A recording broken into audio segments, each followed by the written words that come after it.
en el mundo actual. Ahora, para cubrir el último participante de nuestra mesa, el doctor Álvarez Ledesma, que va a dar lectura de su currículum, la doctora Patricia González. El doctor Mario Álvarez Ledesma, le damos la bienvenida a este instituto. Nos da mucho gusto que nos acompañe este día. Y para todos los asistentes, el doctor Mario Álvarez Ledesma es licenciado en Derecho por la Universidad de Anáhuac, posee la maestría en Derechos Humanos por el Instituto de Derechos Humanos de la Facultad de Derecho de la Universidad Complutense de Madrid. Él es doctor en Derecho por la Universidad Nacional Autónoma de México y doctor honoris causa por la Universidad Autónoma de Baja California. Tiene experiencia en el sector público, primer visitador general de la Comisión Nacional de los Derechos Humanos, director ejecutivo del Centro Nacional de Derechos Humanos de la Comisión Nacional de Derechos Humanos y director general de Protección de los Derechos Humanos y subprocurador de Derechos Humanos, Atención a Víctimas y Servicios a la Comunidad en la Procuraduría General de la República. Ha escrito bastantes obras, unas de ellas están relacionadas con el tema de derechos humanos, acerca del concepto de los derechos humanos, fundamentos de derecho, conceptos jurídicos fundamentales, introducción al derecho y un diccionario analítico de derechos humanos e integración jurídica. Le damos la palabra a nuestro invitado. Muchas gracias, doctora. Muy gentiles. A Jorge, por supuesto, Jorge Víctor, amigo ya antiguo, lo digo por mí, no por él. Patti, que la conocí cuando tenía una función complejísima, siendo procuradora de justicia en el estado de Chihuahua. El estado de Chihuahua le debe realmente, en buena medida, el sistema, la implementación del sistema a la doctora, y saludar a mis colegas y amigos aquí que solamente nos vemos generalmente en eventos de estos. Bueno, preparé ahí algún material muy rápido para ajustarme a pie juntillas como buen árbitro que es el doctor Virgen, me dio de 20 a 25 minutos. Entonces procuraré hacer efectivo aquel precepto de Gracián, que si lo bueno breve, doblemente bueno. Si yo no puedo ser bueno, pues procuraré ser breve. Vamos a ver. Bueno, miren ustedes. A mí me pidieron que hiciera una reflexión muy rápida sobre los mecanismos de cumplimiento de derechos humanos en el sistema penal acusatorio. Pasamos a la siguiente. Les voy a hacer una reflexión muy breve de unos minutos de 4 o 5 puntos centrales. El primer asunto tiene que ver sobre los procesos de implementación. A mí me tocó participar en los procesos de implementación, los primeros que se hicieron. Con el TEC de Monterrey en 2010 dirigí el equipo que hizo el primer proyecto de implementación del sistema y tuve ocasión entonces de meterme a trabajar en la implementación misma. ¿Qué era una implementación? Ahorita les platico de ello. Luego les hablaré de algo en el que va a haber una enorme coincidencia, y miren que hacía meses que no nos veíamos a Rafael Estrella y su servidor en el tema de derechos humanos y la confluencia entre la reforma del 2008 penal y la reforma del 2011, que generan un río mucho más caudaloso y al mismo tiempo más problemático. Es totalmente cierto lo que dice Rafael. El siguiente elemento es una reflexión que pareciera ridícula o redundante, pero que no lo es tanto. Los derechos humanos es algo así como el demonio. Todo el mundo habla de él, pero nadie sabe que existe hasta que se le aparece. Y es así lo que sucede sobre todo en México. En México los derechos humanos se han convertido, en este gobierno está clarísimo el ejemplo, en el pasajero incómodo de la democracia, al que sientan hasta atrás y solamente lo invitan, ¿verdad? Cuando hay problemas. O sea, lo guardan en las fiestas y lo sacan en las broncas, como decían que hacían con los ministerios públicos en mi época. Y el último elemento es cómo se da esta confluencia y cómo la relación entre derechos humanos y nuevo sistema de justicia penal es un problema de principio. Estoy totalmente de acuerdo, porque los derechos humanos son paradigmas de corrección que normalmente aparecen en constituciones, en tratados, que cumplen una función muy puntual en los estados democráticos y de derechos humanos. Paso a lo primero rápidamente. Esta es una definición que yo acuñé hace años en un libro al que se refería la doctora. Le damos 2 clics para que lo puedan entender, donde planteo que los derechos humanos son, primero que nada, exigencias éticas. Los derechos humanos tienen una triple personalidad. Son criterios éticos, son criterios de legitimidad política y son criterios de justicia. Y trabajan en esas tres dimensiones al mismo tiempo. Por eso a los políticos y a los procuradores les truena la bomba en la cocina, porque suelen atenderlo solo en una dimensión, o la jurídica, o la política, o la axiológica, pero no los enfrentan en las tres dimensiones. Los derechos humanos es un concepto de enorme complejidad, surgido en el siglo XVII y XVIII en el pensamiento político de los justnaturalistas contractualistas de esa época, Hobbes, Locke, Rousseau, Kant, etc., con el objetivo central de proponer un sistema alternativo de legitimidad a la monarquía. Es decir, cuando hablamos de legitimidad estamos hablando de justificación del poder político. Ergo, los derechos humanos justificaban la creación del Estado y su funcionamiento. Y esto se pierde de vista. Por lo tanto, a partir de la Revolución Francesa, se genera un primer catálogo, que ya lo habían hecho en la Bill of Rights en Inglaterra y en las colonias americanas en la Declaración del Buen Pueblo de Virginia. Finalmente, la que se hace famosa es la Declaración Francesa. Los franceses siempre han creído que el Ecuador está en París. En algunas cosas se equivoqué, en otras no. Y ciertamente pasa a la posteridad y finalmente los norteamericanos eso lo plasman en su constitución. O sea que hay un tránsito histórico, como decía Pérez Barba, que va de su creación axiológica, de su concreción política y finalmente de su aterrizaje en los sistemas jurídicos y por tanto sujetos a las reglas del sistema jurídico de la teoría del ordenamiento jurídico. Por eso, si estoy en lo cierto, los derechos humanos serían aquellas exigencias éticas de importancia fundamental que se adscriben a toda persona humana sin condición. El concepto de persona humana que está latente en derechos humanos es un ser humano dotado de autonomía moral, o sea, con racionalidad para capacidad de distinguir entre el bien y el mal, y con dignidad humana, es decir, que sea tratado en función de sus propias decisiones y por ende es un fin en sí mismo. Estas exigencias, como lo expliqué, se convierten en valores o principios de autonomía, dignidad, universalidad, que se han traducido históricamente en normas de derecho nacional e internacional, y aquí viene la clave, en cuanto a criterios de justicia y legitimidad política. Es decir, miden el funcionamiento de las instituciones sociales, y no solamente dije las instituciones públicas, de las instituciones sociales. Es decir, cuando una institución cumple con esos paradigmas, se puede decir, se puede predicar de esa institución que es justa. Si no lo hace, no se puede predicar que es justa. Esto se suele perder de vista y se aventan unos rollos terribles. Alguna vez me sorprendió en el radio algún diputado que seguramente se aprendió mi definición, la encontró, se la aprendió definición. Cuando el periodista le dijo, a ver, explíqueme, pues ahí se acabó el encanto. Eso es lo que le pasa a los políticos. Para los políticos, los derechos humanos forman parte del discurso político y nada más. Pero hay un antes, que es el elemento axiológico, paradigmático, y un después, que es cómo lo aterrizamos en normas jurídicas para garantizarlo. La chamba del jurista consiste en saber cómo hacer esa traslación al sistema jurídico y garantizarlo a través de vías jurisdiccionales o no jurisdiccionales. Y dentro de las jurisdiccionales, control concentrado y control difuso. Pasamos al siguiente. Bien, este cuadrito es interesante, de letras, ahí puse una...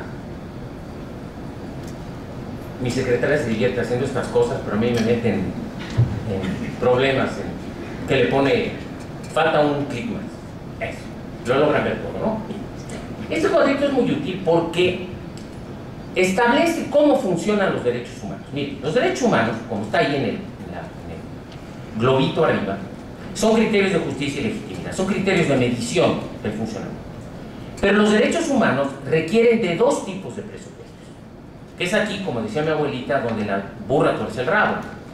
Porque la parte teórica, los derechos humanos son una teoría de la justicia, es decir, es una manera de definir la vida en un grupo humano, pero es teórica, es decir, es un postulado ideal, paradigmático, modélico, para establecer qué debe hacerse y qué no debe hacerse en sociedad. Por lo tanto, se basa en tres principios básicos, los que acabo de decir: autonomía, dignidad y universalidad. El problema es que los derechos humanos, como toda teoría de la justicia, debe aterrizarse en la realidad. Y para aterrizarse en la realidad, ha de menester una serie de condiciones fácticas, porque de otra manera, pues no puede aterrizar. Dicho de otro modo, para que los derechos humanos funcionen, se requieren ciertos mínimos de condiciones sociales, ciertos presupuestos funcionales, que son desarrollo democrático, desarrollo económico, un entorno cultural pluralista, ya lo decía Rafa, y por supuesto Estado de Derecho. Si ustedes quieren saber qué tan bien o qué tan mal puede funcionar una de las teorías de la justicia más fascinantes, que son los derechos humanos, en las sociedades modernas, no se remitan a los derechos humanos, remítanse a las condiciones funcionales en las que operan los derechos humanos. Dicho de otro modo, si ustedes tienen déficit en su desarrollo económico, los derechos cuestan. Tienen déficit en el Estado de Derecho. Tiene una sociedad proclive a discriminar. No hay pluralismo cultural, la educación es baja y tiene un Estado de Derecho deficiente. Aunque tengan la teoría de la justicia más hermosa del planeta, no va a funcionar. Ya les di buena parte de la respuesta. Miran ustedes cómo están esas condiciones funcionales en el Estado mexicano y entenderán por qué se da el problema de violación a derechos humanos. Es decir, hay un abismo de distancia entre nuestras leyes, un problema muy mexicano, muy latino, y lo que pasa en la realidad. Yo como abogado, pues lo veo, lo vi como funcionario y lo veo ahora como abogado. Yo hago ahora lo que se llama, es una manera, un eufemismo para decir chamba que me paguen caro sin hacer mucho, hago litigio estratégico. Y me piden argumentación.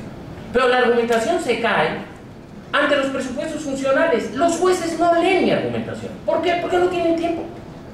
Porque tienen que cubrir cuotas. Voy con los jueces de distrito, voy con los ministros de la corte y no leen, o leen muy poco. Lo cual ya lo sabía yo, pero no leen. ¿Y esto qué genera? Pues es un problema del sistema. De nada sirve que yo cite y argumente cuando me dice, pues mire, ¿sabe qué estamos buscando? A ver cómo logramos echar fuera esto porque nos está generando mucho problema. Usted nos dice muchas cosas muy complejas, doctor. Póngalo en sus libros, pero no lo ponga en sus demandas. No tenemos tiempo. ¿Qué requieren entonces para cerrar la brecha entre una cosa y otra? Políticas públicas. Y las políticas públicas requieren a su vez una serie de condiciones. Tiene que haber presupuesto, tienen que estar monitoreadas, tienen que ser consultadas socialmente, tienen que ser evaluadas, tienen que tener objetivos medibles muy puntuales, ¿verdad? Y publicitadas. El problema en la Ciudad de México, por ejemplo, es que de entrada, ahora nos recetaron una constitución. Esa fue una ocurrencia del jefe de gobierno, ahora jefe de la Ciudad de México. Nunca nos consultaron, es más, el constituyente es una cosa vergonzosa, carece de legitimidad. Yo me acuerdo de un profesor español que decía, la Constitución es zona de mediación, por tanto la Constitución de la Ciudad de México no va a ser una Constitución porque no fue zona de mediación, fue un acuerdo entre un grupo de cuates que decidieron hacer cosas que les parecieron interesantes a costa de nuestro bolsillo. Con esas políticas públicas entonces ustedes cierran la brecha y logran establecer precisamente un estado en el cual los seres humanos puedan vivir en mejores condiciones. Llevo 10 minutos, estoy muy consciente. Perfecto, pasamos así. Ahí tienen ustedes el artículo primero. Denle otro clic, reina preciosa. Ahí todos los para que miren, está por publicarse en una de estas tantas ediciones que va a haber a 100 años de la Constitución, un análisis que hice profundo sobre el artículo primero de la Constitución del 17 con la reforma del 2011. Yo a esta reforma le llamo la vuelta a la normalidad, pero no la vuelta a la normalidad al texto original de la Constitución del 17, que es un desastre. Esta teoría mexicana de las garantías individuales es de entrada ininteligible, filosófica y jurídicamente. Y la puntada fue una ocurrencia de Carranza, porque yo lo investigué históricamente.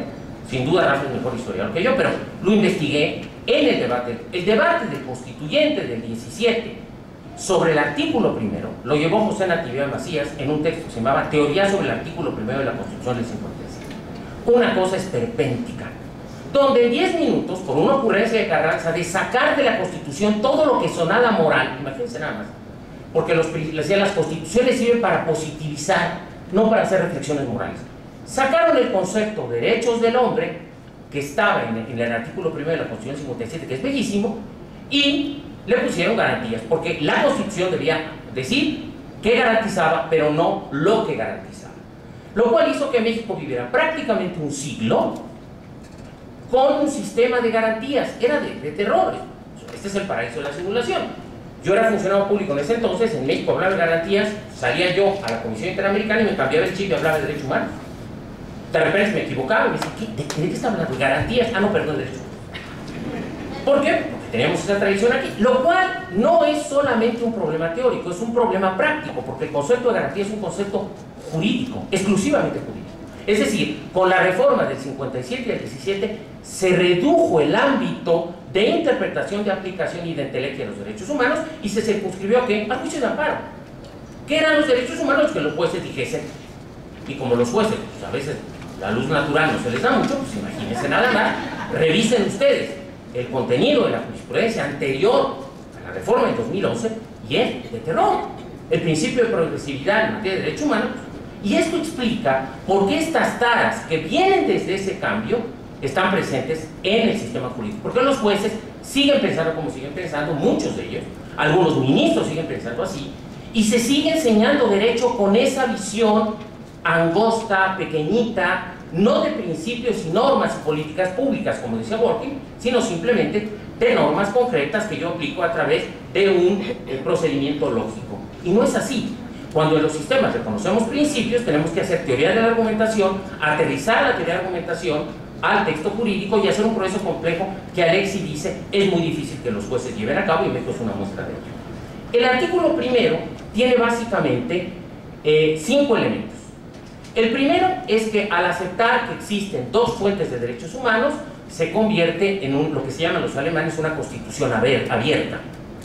Esto es importantísimo porque quiere decir que un sistema jurídico acepta que puede haber fuentes de derechos externas a su sistema jurídico y reconocerles validez. Pero un segundo elemento, acepta también tener lo que Harry llamaba punto de vista externa. Esto es, que hay un tribunal o una instancia internacional que le puede enmendar la plana. México ya tiene ambos elementos, porque en el 98 México aceptó la competencia contenciosa de la Corte Interamericana, a más de otros organismos de las Naciones Unidas a quienes reconoce vinculatoria en sus decisiones. Por tanto, México es un sistema abierto. Lo que sorprende es los criterios últimos de la Corte, son verdaderamente increíbles, donde quieren imponer para la aplicación de derechos humanos el principio de supremacía constitucional. El principio de supremacía constitucional sirve para otras cosas, no para la aplicación de derechos humanos. Por eso, en el párrafo segundo, la Constitución es muy expresa, del artículo 1 dice hay dos principios para aplicar derechos humanos: interpretación conforme y principio de progresión. Y además, por supuesto, resuelve este problema conceptual espantoso. Yo lo tengo publicado en un artículo sobre el primer numeral de la Constitución de 57, y donde explico esta cuestión de porque ahora se habla de derechos y de garantías. Los derechos, que son derechos subjetivos públicos, protegidos por el sistema jurídico mexicano y por los tratados internacionales firmados por él, y garantías, es decir, los medios de protección.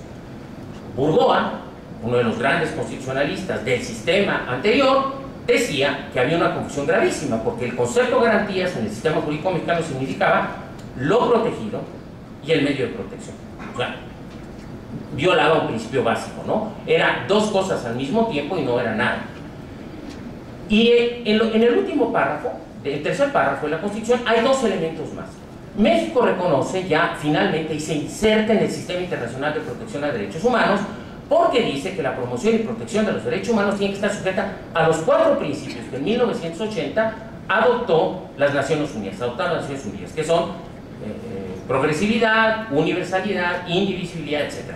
Estos 4 principios son los criterios de aplicación general en las políticas de promoción y defensa de derechos humanos. Por lo tanto, vamos a buscar la mejor protección en estos términos. Y finalmente, México acepta lo que los estados suelen hacer en tratados internacionales, que es responsabilidad internacional de derechos humanos y su reparación a las violaciones que pudieran darse. Pasamos así. Lo que puse ahí, no se los voy a leer, simplemente se los platico.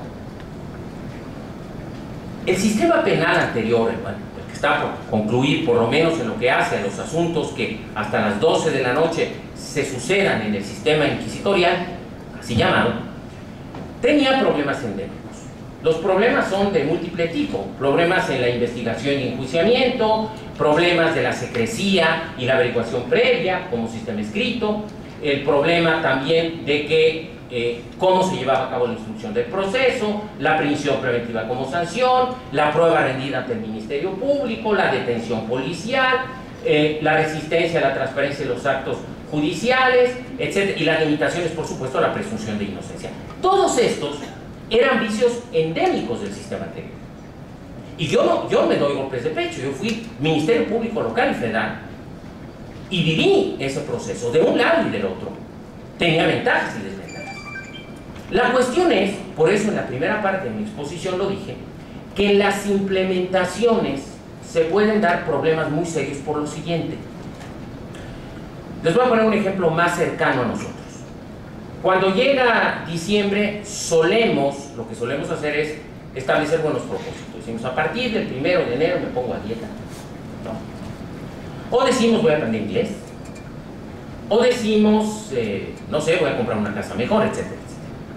Pero si ustedes el 1 de diciembre se plantean hacer una implementación de muchos cambios en su vida, entonces dicen, pues voy a estudiar inglés, voy a comprar una casa nueva, voy a hacer deporte, voy a bajar de peso, voy a cambiar de mujer, me voy a cambiar de sexo. Y entonces empiezan ustedes a aumentarle al tramo, pues esa implementación resulta literalmente ¿qué? Imposible. Es un poco lo que nos pasó con la implementación del sistema de justicia penal. Intentamos hacerlo todo y al mismo tiempo, lo cual ha tenido costos muy altos, porque además se dio en un momento y en una coyuntura terrible de impunidad y de delincuencia en el país. Entonces eso puede explicar que, no obstante, yo soy un entusiasta del nuevo sistema, y lo sabe Patti en los hechos, veo con preocupación que yo no sé si la implementación, al ser tan largo el tramo de cambios, y que implica lo que decía Rafa y José Luis Caballero, el modificar una forma de pensar y ver el mundo, no nos va a generar costos que tendremos que asumir, sobre todo en términos de impunidad. Pasamos al siguiente. Estas taras del sistema anterior se tratan de resolver con los nuevos principios del sistema de justicia penal, que todos ustedes conocen bien: contradicción, concentración, continuidad, etcétera, etcétera, y principios adicionales. Pasamos al siguiente. Publicidad, pasamos al siguiente: oralidad, imparcialidad, igualdad. Estos principios son los que modelan al nuevo sistema. Por lo tanto, la protección de derechos humanos es una protección de los principios del nuevo sistema de justicia penal. Dicho de manera muy sencilla, ¿cuándo habrá violaciones a derechos humanos? Cuando un acto o una omisión de la autoridad vulnere esos principios. Cuando el juez no esté en la audiencia. Cuando, al integrar la carpeta de investigación, yo no sé lo que están integrando en esa carpeta de investigación y no puedo impugnar el contenido de esa carpeta, como sucede ahora en la integración de averiguaciones previas. Cuando un mismo juez, el juez que controla el procedimiento y el que me va a juzgar es el mismo, está perjuiciado. Es decir, la protección a derechos humanos implica la protección de los principios del nuevo sistema. ¿Cómo se hace esto? Ahí viene la cuestión, el problema real. Vamos al siguiente. Esto no lo ven, ya sabía que no lo iban a ver, pero se los digo que existe y está en internet. Los esquemas internacionales de protección a derechos humanos con base en tratados internacionales los pueden encontrar, y ahí están todos los principios traducidos en reglas de debido proceso que se deben aplicar en un sistema acusatorio, de justicia alterna y de salidas anticipadas como es el mexicano. Y ahí están los nombres de los tratados internacionales. Algunos están firmados por México. México pertenece al sistema interamericano y al sistema universal, y ahí están. Pasamos al siguiente. Por lo tanto, esto los mexicanos lo hemos aplicado. Pasemos a la siguiente misma. Entonces lo van a buscar. Ahí tenemos lo que el sistema jurídico hizo. Lo que el sistema jurídico mexicano hizo con la reforma del 2011 es generar los llamados bloques de constitucionalidad y bloque de convencionalidad. El bloque de constitucionalidad no es otra cosa que el conjunto de derechos humanos fundamentales al estar en la Constitución que reconoce el sistema jurídico mexicano. Y el bloque de convencionalidad, el conjunto de paradigmas internacionales que están en los tratados internacionales y, ojo, en la jurisprudencia y en los criterios del derecho internacional de los derechos humanos, del sistema universal y del sistema interamericano, hoy mejor conocido como Corpus Juris. Eso es lo que tienen que estudiar. Entonces, yo a mis alumnos les enseño al revés derechos fundamentales. Yo no les enseño, ya que les enseño toda la teoría, yo me voy a la jurisprudencia de la Corte Interamericana y a la jurisprudencia internacional. Y de ahí paso a la nacional. Esto a nuestros jueces les hace mucho ruido. Les hace mucho ruido, incluso les incomoda que en mi argumentación primera digo, si viola la Constitución, pero al violar la Constitución está violando estos elementos.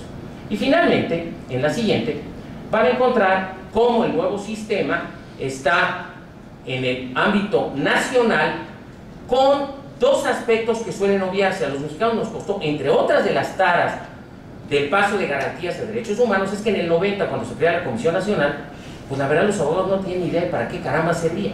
Si ustedes leen las opiniones de algunos juristas sobre la Comisión Nacional, hoy es para ponerlos en vergüenza, porque decían, la Comisión Nacional no sirve, porque no tiene vinculatoriedad en sus decisiones. Perdónenme, las comisiones nacionales o los ombudsman pertenecen a un sistema no jurisdiccional que cumple una función complementaria a la jurisdiccional, no viene a sustituir a la jurisdiccional. Entonces no sabían qué hacer con eso, ¿no? Hoy ya los abogados, nos cayó el 20 algunos años después, ¿verdad? Y entonces ahora hasta los fiscalistas acuden a la Comisión Interamericana y les oye, dame medidas cautelares, porque el secretario de Hacienda, un hombre tan transparente, pues va a publicar quién no paga impuestos. ¿Me entendieron? Les hago un esquemita también de vida. Y por supuesto, agotados los recursos de jurisdicción interna, ustedes pueden irse a la Comisión Interamericana o pueden irse al Sistema Universal o ambos, dependiendo de ciertas características. Para concluir, y cumplir a pie juntillas con el tiempo, para que Jorge me siga hablando, pásenle a la siguiente reina, ahora sí, al esquema otro. Bueno, ese es el nuevo sistema, pero quiero mostrarles un esquemita que está en un libro publicado por la Suprema Corte y por una ONG que es buenísimo. Nada más la primera, la página reina que le puse, se puede estar en el otro archivo.